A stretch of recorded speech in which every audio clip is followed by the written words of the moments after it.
এবারে আন্দোলনে মাঠে নামছেন তৃণমূল কংগ্রেসের আলিপুরদুয়ার জেলা সভাপতি তথা রাজ্যসভার সাংসদ প্রকাশ চিকবড়াইক।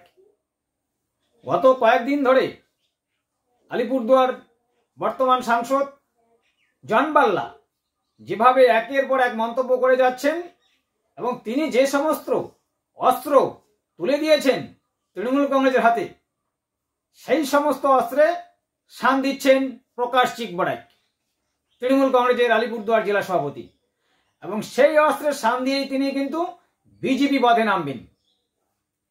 আপনারা জানেন গত কয়েকদিন ধরে বর্তমান সাংসদ জন বাল্লা আক্রমণ শানাচ্ছেন বিজেপির আলিপুরদুয়ার লোকসভা কেন্দ্রের 2024 সালের যে প্রার্থী মনোজ টিগ্গাকে।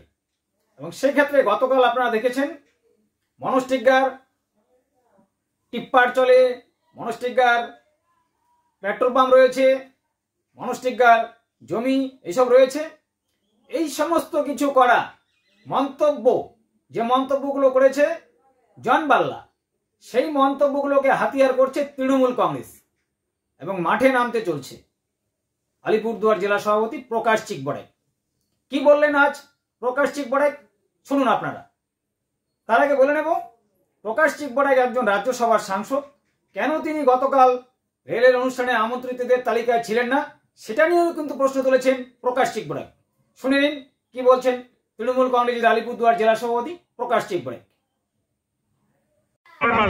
কিভাবে দেখছেন এত একটা প্রকাশ সরকারি অনুষ্ঠানে প্রার্থী পদ নিয়ে এরকম দুই নেতার মধ্যে বিবাদ? সহযোগিতা করবেন। এটা সরকারি অনুষ্ঠান ছিল এবং রেলওয়ে ডিপার্টমেন্ট গভর্নমেন্ট অফ ইন্ডিয়ারই আন্ডারে আছে। আমিও তো একজন রাজ্যসভার সাংসদ ছিলাম, আমাকে কিন্তু নিমন্ত্রণ করা হয়নি। এবং যেভাবে অ্যাটাক এবং প্রহার কি হচ্ছে এটা সবার সামনে প্রকাশিত হয়ে গেল। কে ডেভেলপমেন্ট থেকে টাকা তুলে, কে কার টেম্পার চলে, কার কত পেট্রোল পাম্প আছে, কার কত জমি আছে, কার কত কত বাড়ি আছে, ওরা নিজেদের মধ্যে বলতেছে। এটা আমার কথা না, ওরা নিজেদের মধ্যে বলতেছে। তার মানে বুঝেন, যাদেরকে আমরা 2019 এবং 21 নির্বাচনে আলিপুরদুয়ার জেলা থেকে কাউকে সাংসদ তো কাউকে বিধায়ক বানায় এখানের জনগণ পাঠাইছিল, ওরা কিভাবে টাকা লুট করেছে এবং কিভাবে আনলিগাল কাজের সাথে যুক্ত আছে। আগামী দিন ওই স্পটে গিয়ে যা জবাব দেওয়া এটা দিব এবং মানুষ জবাব দেবে আলিপুরদুয়ারের। এটা তো প্রকাশিত হয়ে গেছে, এটা প্রকাশিত হয়ে গেছে এবং মানুষ এর যোগ্য জবাব এই পার্লামেন্ট ইলেকশনে দিবে। ওনারা বলতে